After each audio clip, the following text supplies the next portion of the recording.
ചേട്ടാ ഇന്നലെ മുതൽ കേൾക്കുന്നൊരു വാർത്തയാണ്. മണപ്പുറം ഫിനാൻസിലെ AGM ആയിരുന്ന ധന്യ മോഹൻ 19.5 കോടിയോളം രൂപ തട്ടിച്ചു.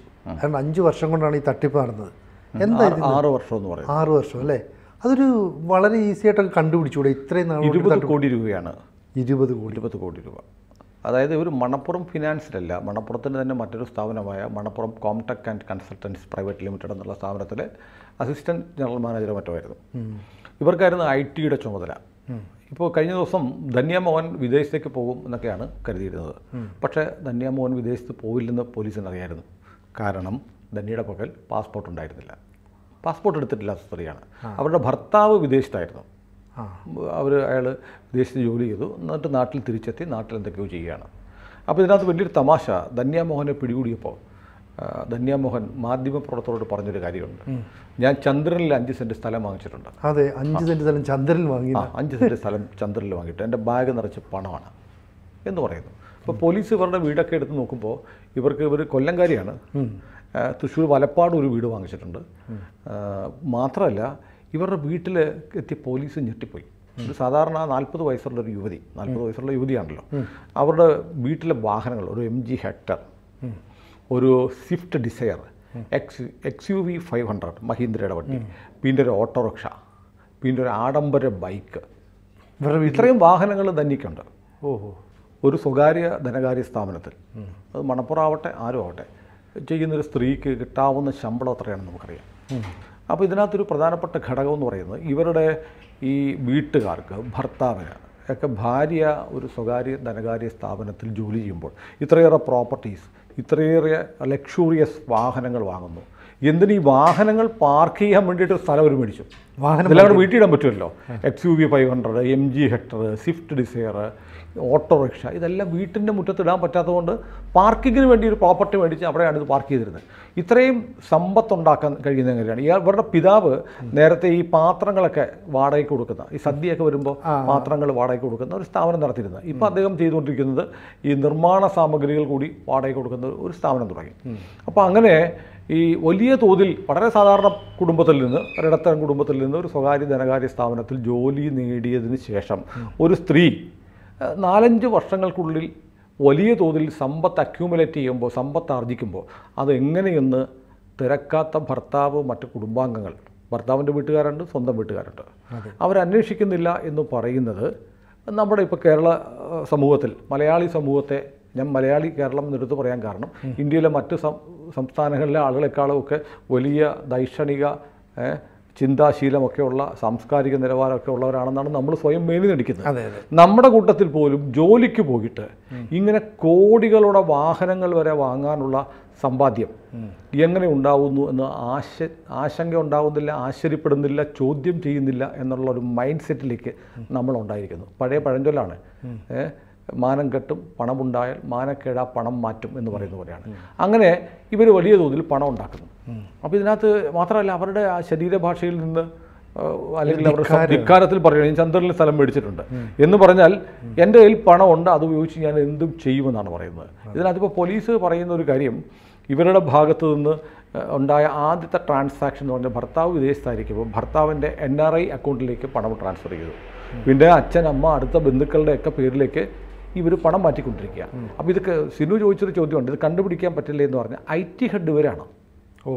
IT-യുടെ ചാർജ് ഇവർക്കാണ് അതിൻ്റെ പാസ്വേഡുകൾ അറിയാവുന്നത്, ട്രാൻസാക്ഷൻ്റെ വേണമെങ്കിൽ ഹൈഡ് ചെയ്യാൻ പറ്റുന്നത്. അത് മാൽ പ്രാക്ടീസ് നടത്തി വന്ന് ഒടുവിൽ പിടിക്കപ്പെട്ടതാണ്. അപ്പോൾ ഇവർക്ക് തഴക്കവും പഴക്കമായി ഒരു എക്സ്പെർട്ടൈസ് ഉണ്ട്. അപ്പോൾ ഇതിനകത്ത് ഞാൻ പറയാൻ ഉദ്ദേശിക്കുന്ന കാര്യം, ഒരുപാട് കുറ്റകൃത്യങ്ങൾ, ജോലി ചെയ്യുന്ന സ്ഥാപനത്തെ തട്ടിച്ച് പണമുണ്ടാക്കിയ ഒരുപാട് ആളുകൾ നമ്മുടെ നാട്ടിലുണ്ട്. പക്ഷേ ഇതിനകത്ത് അതൊരു തെറ്റല്ല എന്നൊരു ബോധ്യം വരുന്നു.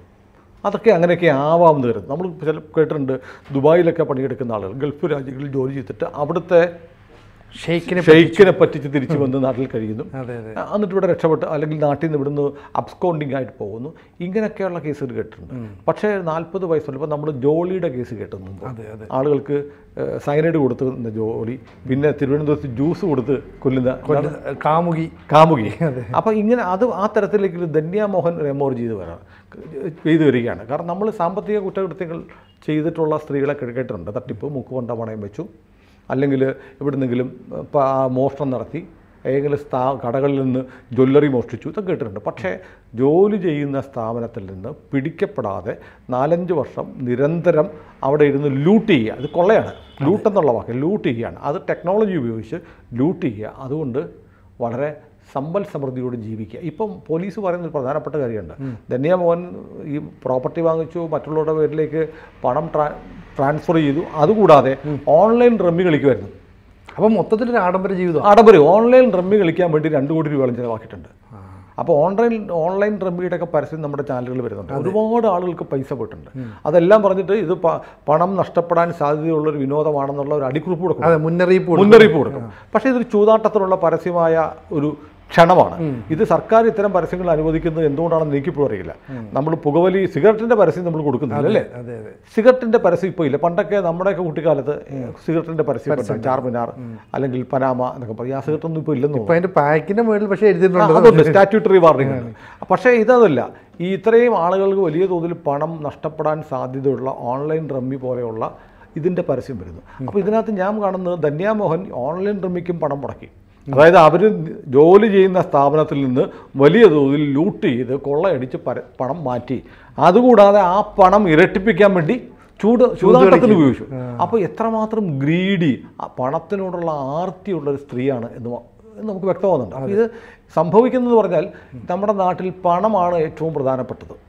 അതിൻ്റെ പേരിൽ ഇത്തിരി നാണക്കേടൊന്നും ഉണ്ടായ കുഴപ്പമില്ല. നമ്മൾ കാണുന്നുണ്ട് പോപ്പുലർ ഫിനാൻസ് പോലെയുള്ള ധനകാര്യ സ്ഥാപനങ്ങൾ ഉണ്ടാക്കി പാവപ്പെട്ടവരുടെ പണം തട്ടിച്ചിട്ട് വിദേശത്തേക്ക് കടന്നു കളയുന്ന വലിയ മാന്യന്മാർ, ഇങ്ങനെയൊക്കെ ആ ശ്രേണിയിലേക്ക് ഇവരൊന്നും ശിക്ഷിക്കപ്പെടുന്നില്ല. അപ്പോൾ നോക്കൂ, നമ്മുടെ സാമ്പത്തിക കുറ്റകൃത്യങ്ങളിൽ പിടിക്കുന്ന ആളുകൾ ചിലപ്പോൾ ശിക്ഷ ചെയ്ത് 2-3 വർഷം ജീവപര്യന്തം തടവൊന്നും കിട്ടാൻ പോണില്ല. ഇത്തരം ചീറ്റിംഗ് കേസുകളിൽ കൂടിപ്പോയാൽ 4-5 വർഷത്തിൽ ജയിൽ ശിക്ഷ കഴിയും. ഇവർ പുറത്തിറങ്ങും. അപ്പോഴേക്കും ഈ കാര്യം ആളുകൾ മറന്നുപോകും. ഈ പണമൊക്കെ വളരെ സുരക്ഷിതമായ മറ്റ് നിക്ഷേപങ്ങളാക്കി മാറ്റിയിട്ടുണ്ടെങ്കിൽ 5 വർഷം കഴിഞ്ഞ് ഇവർ സുഖമായിട്ട് ജീവിക്കും. കേരളത്തിൽ ആഡംബരത്തോടെ ജീവിക്കും. ഇപ്പോൾ കേരളത്തിൽ ഇപ്പോൾ ധനകാര്യ സ്ഥാപനങ്ങൾ ഉണ്ടാക്കി തട്ടിച്ച ആളുകളുണ്ട്. അവർ ജയിൽവാസം കഴിഞ്ഞ് തിരിച്ചു വന്നിട്ട് ചിലപ്പോൾ കേരളം വിട്ടങ്ങ് പോകും. കേരളത്തിൽ ജീവിക്കേണ്ട. കോടികൾ കയ്യിലുണ്ടെങ്കിൽ തമിഴ്നാട്ടിലോ ആന്ധ്രയിലോ ഡൽഹിയിലോ ബോംബെയിലോ ഉത്തരാഖണ്ഡിലോ എവിടെ വേണമെങ്കിലും പോയി ജീവിക്കാമല്ലോ. നമ്മളിപ്പോൾ ഹൈറിച്ച് എന്ന് പറഞ്ഞാൽ കേട്ട അതെ. അപ്പോൾ ഇങ്ങനെ ഈ പണത്തിനോടുള്ള ആർത്തി കൊണ്ട് എന്തും ചെയ്യാൻ തയ്യാറാവുന്ന ആളുകളുടെ എണ്ണം കൂടി വരുന്നുണ്ട്. പണമുണ്ടായാൽ നമ്മുടെ വീട്ടിലെ ആരും എന്ത് ചെയ്താലും അതിനെ വിലക്കണ്ട എന്ന് പറയുന്ന ഒരു മനോഭാവം മലയാളിയുടെ കുടുംബങ്ങളിൽ ഉണ്ടായി വരുന്നത്. സാധാരണ രീതി നമ്മളൊരു കുറ്റം ചെയ്യുമ്പോൾ ഇത് എങ്ങനെയാണ് ഈ പൈസയൊക്കെ ഉണ്ടായത്? ഭർത്താവിനോട് ഭാര്യ ചോദിക്കും, ഭാര്യയോട് ഭർത്താവ് ചോദിക്കും, അല്ലെങ്കിൽ വീട്ടുകാർ ചോദിക്കും. ഇതൊന്നുമില്ലാതെ അവിടുന്ന് പണം വന്നോട്ടെ. ഇത് ധന്യ മാത്രം അറിഞ്ഞിട്ടുള്ള ഒരു പ്രോസസ്സ് ആകാൻ ഒരു സാധ്യതയില്ല.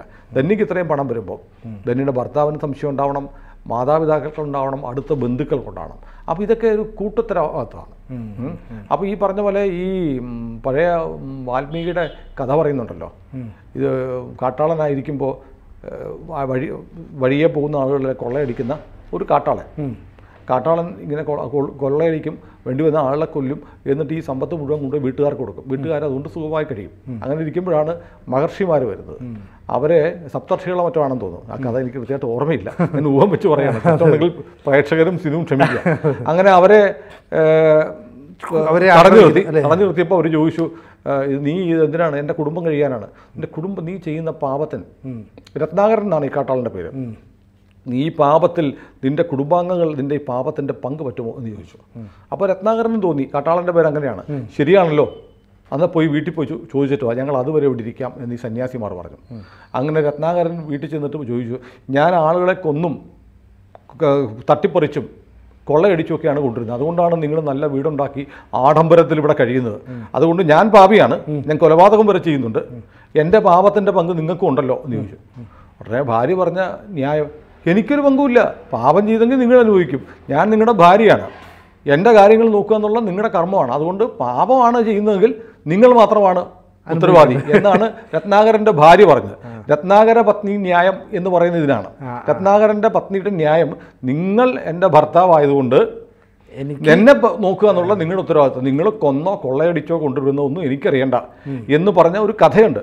അങ്ങനെയാണ് പിന്നീടാണ് രത്നാകരൻ അവിടെ ഇരുന്ന് രാമരാമ ജപിച്ചിരുന്നതെന്നൊക്കെയാണ് കഥ പറയപ്പെടുന്നത്. അപ്പോൾ അതെന്തും ആവട്ടെ, അതുപോലെ വീട്ടിലുള്ള ഒരംഗം അവിഹിതമായി നമുക്ക് വിശ്വസിക്കാനാകാത്ത തരത്തിലുള്ള ധനമുണ്ടാക്കുമ്പോൾ, പണമുണ്ടാക്കി കൊണ്ടുവരുമ്പോൾ അത് എങ്ങനെ ഉണ്ടാവുന്നു എന്ന് ചോദിക്കാതെ അത് അനുഭവിക്കാൻ തയ്യാറാവുന്ന ഒരു മാനസികാവസ്ഥ നമ്മളെയൊക്കെ പിടികൂടിയിട്ടുണ്ട്. അതുകൊണ്ടാണ് ഈ സാമ്പത്തിക കുറ്റകൃത്യങ്ങൾ ഇതുപോലെ കൂടി വരുന്നത്. അതിനകത്ത് ഇപ്പോൾ സംഭവിക്കാൻ പോകുന്നതറിയോ? ധന്യ മാത്രം ജയിലിൽ പോകും. ധന്യ കൊണ്ടുവന്ന ഈ പണം ഉപയോഗിച്ച് ആഡംബര ജീവിതം നയിച്ച, നല്ല വസ്ത്രങ്ങൾ വാങ്ങിയ, മുന്തിയ ഭക്ഷണം കഴിച്ച, നല്ല സുഖസൗകര്യമുള്ള വീട്ടിലുറങ്ങിയ, മുന്തിയ വാഹനങ്ങളിൽ സഞ്ചരിച്ച, അവരുടെ ആവശ്യങ്ങൾ നിർവഹിച്ച ആളുകളൊക്കെ രക്ഷപ്പെട്ടു പോകും. ഒരു പക്ഷേ ധന്യ ഈ പണം ഉണ്ടാക്കുന്ന ധന്യക്ക് സുഖമായി ലക്ഷൂറിയസായി ജീവിക്കാനായിരിക്കാം. പക്ഷേ ധന്യ മാത്രമല്ല, ധന്യയെ ന്യായീകരിക്കാനല്ലേ പറഞ്ഞത്. ഈ പ്രതി എന്ന് പറയുന്ന ആൾ ചെയ്യുന്ന കൃത്യം അതിൻ്റെ പങ്കനുഭവിക്കുന്ന കുറ്റവാളികളാണ്. അപ്പം നമ്മുടെ നിയമത്തിൽ പക്ഷേ അതിന് വകുപ്പില്ല.